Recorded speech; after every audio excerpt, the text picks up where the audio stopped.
Hello and welcome everyone. Thank you very much for tuning in. This is a screencast-o-matic presentation and recording for the part of the lesson that has us looking at The Tale of Two Indias, a reading from Upfront Scholastic. Before we get started, please let me encourage you to open up to today's lesson and to scroll down the correct section and get ready to answer the key concept questions that coincide with the reading.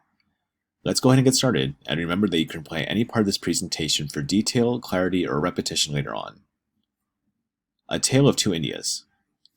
The world's largest democracy has a booming economy that's lifting millions into the middle class, but many Indians are still struggling to escape from poverty. Down a winding alleyway, strewn with trash, and up a narrow staircase in the small two-room apartment where 14-year-old Shushmita lives in an overcrowded neighborhood of Delhi, one of India's largest cities. Her family is part of a huge wave of Indians who've moved from impoverished rural villages to the city in search of better lives. Yet Shushmita's family still lives day to day. Her parents both work and they struggle to make ends meet. Sometimes there's no electricity. The apartment has one bed, which Shushmita and her brother share. Her parents and older sister sleep on the floor next to them in the cramped bedroom. Just 12 miles away on the eastern side of the city, 14-year-old Anirudh Joshi lives in another world. His neighborhood is known for its parks, a nearby shopping mall, and a convenient access to Delhi's subway system. His family's apartment is situated on a quiet, well-kept street and boasts an air conditioner, a flat-screen TV, and a family computer. Anirudh and his own cell phone has his own cell phone and likes to play cricket with his friends after school. I have everything provided for me, he says. Anirudh and Shushmita reflect two sides of India today. On the one hand, India's economy has boomed in the past 25 years, and hundreds of millions of people have been lifted out of poverty. Last year, a British think tank predicted that by the end of 2018, India's economy will surpass both France's and the United Kingdom in size, making it the fifth largest in the world. But at the same time, millions remain stuck in an old India, a place that's very poor, uneducated, and trying to make the transition to modernity. About 20% of the population still lives on less than $2 a day. India has come a long way when it comes to its economy, says Anubhav Gupta, an Indian expert at the Asia Society in New York, but it still has a long way to go. Next section, 1.3 billion people. Modern India was born in 1947 when it gained independence from its longtime colonial ruler, Great Britain. The British partitioned the country into Hindu-majority India and Muslim country of Pakistan. For more than 4 decades after gaining independence, India's economy was heavily controlled by a socialist government, and the nation made little progress in tackling its crippling poverty. But in 1991, the government began turning away from socialism, loosening regulations, opening India to foreign investment, and adopting other free market practices. The economy took off, and since then, the ranks of the middle class have more than doubled. With 1.3 billion people, India has the world's second largest population, right after China, and the world's largest democracy. Indeed, India is now seen by many others as a rising global power, along with China, that the United States will have to compete with in the decades ahead. But despite India's huge leaps forward, however, large swaths of the population have so far been left behind. About half of Indians who live in rural villages don't have toilets, and about 240 million Indians lack electricity. Education is another huge challenge. About 25% of Indians can't read, and that's some 325 million people, or about the population of the United States.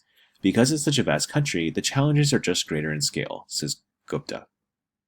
India has also hampered by the caste system, which is a traditional social hierarchy that dates back to the ancient origins of Hinduism, the country's majority religion. Next section, moving up the economic ladder. One of India's greatest strengths, however, is the youth of its people. More than 600 million Indians are younger than age 25, about half the population. By 2020, analysts predict India will account for 12% of the world's college graduates. Some U.S. tech companies, including IBM and Dell, have moved substantial numbers of jobs to India because the tech workforce is well educated and salaries are much lower than in the US. The opportunities created by this growth have Anirudh Joshi, the 14-year-old Delhi boy, and young people like him optimistic about the future. In just one generation, Anirudh's family has moved several rungs up the economic ladder. His father grew up in a village of about 100 people in Urkutland, and where his family were farmers. As a child, Anirudh's father walked 2 miles to school and then did farm chores when he got home. He was 18 for the first time that he watched TV. He got ahead by studying hard and eventually going to college to become an accountant. Having a reliable profession enabled him to move his family into a nice neighborhood in Delhi and send his children to private school where instruction is in English. That's a huge advantage in India because English is the language of business, and speaking it fluently gives any young person a leg up. Next section, chemistry tutorials on YouTube. The family is even able to afford some extravagancies, like the hired car that drives Anirudh and some classmates to school. Some of those luxuries are helping Anirudh in his quest for success. He uses his smartphone and the family computer to watch physics and chemistry tutorials on YouTube, and Anirudh hopes to follow his father's footsteps and become an accountant, partly because math is his favorite subject, but also because he sees it as an avenue to success. I want to become a big man, somebody who is well respected, he says. I want to earn good money. I want to do good for others. On the other side of the city, Shushmita's life is very different, though, more like the childhood of Anirudh's father. Every day, she wakes up at 6 o'clock to do all the household cleaning before walking to the government school she attends. There are 57 students in her class, and most instruction is in Hindi, one of India's many languages. She doesn't own a cell phone, much less a computer. Next section, long odds. Shushmita takes English courses at school and dreams of being an English teacher someday, but in some ways, odds are stacked against her. Many Indian colleges are highly selective, and Shushmita will be competing against many students who've been much better prepared. She seems to understand this. India is a country where there are no equal opportunities, she says. The rich can find their way around by paying money, and the middle class and others cannot find their way into the same opportunities because they don't have money. Shushmita's father works as a carpenter, and he can sometimes go months without a job. Her mother is a maid, which means long hours, and when Shushmita gets home from school, she must make the family dinner each night, in addition to doing her homework. Despite her many challenges, Shushmita is aware that her life is easier than her parents' lives were at her age. They are pushed into working from a very early age, she says. My mother tells me that she could not sit down and rest for even a couple of minutes. She was constantly made to work. She was married off very young, and she was around 10 years old. Shushmita feels lucky that her parents intend to let both of her daughters finish school, something they weren't able to do themselves. It's the sense of progress, even if it's small steps, that continues to drive India's growth despite the enormous hurdles the country faces. That's what makes Anubhav Gupta, the India expert, optimistic about India's future. The problems it faces seem vast, but so are its ambitions, Gupta says. I'm optimistic because India has a very hungry and forward-looking population, and they're going to keep pressing the government for progress.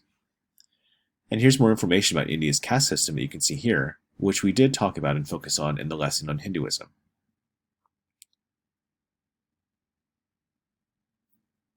So as you guys can see, the social strata, mixed in with the long-standing separateness in India's culture, really does show several hurdles that are handling and hurting its economy, and also young people and their rise to the top. No matter how you look at it, though, India has achieved tremendous successes throughout recent years, especially in the past 25 years. But yet again, only time will tell how India as a superpower comes to be on the world stage and also domestically speaking. Thank you very much for tuning in, and good luck with completing the rest of the lesson.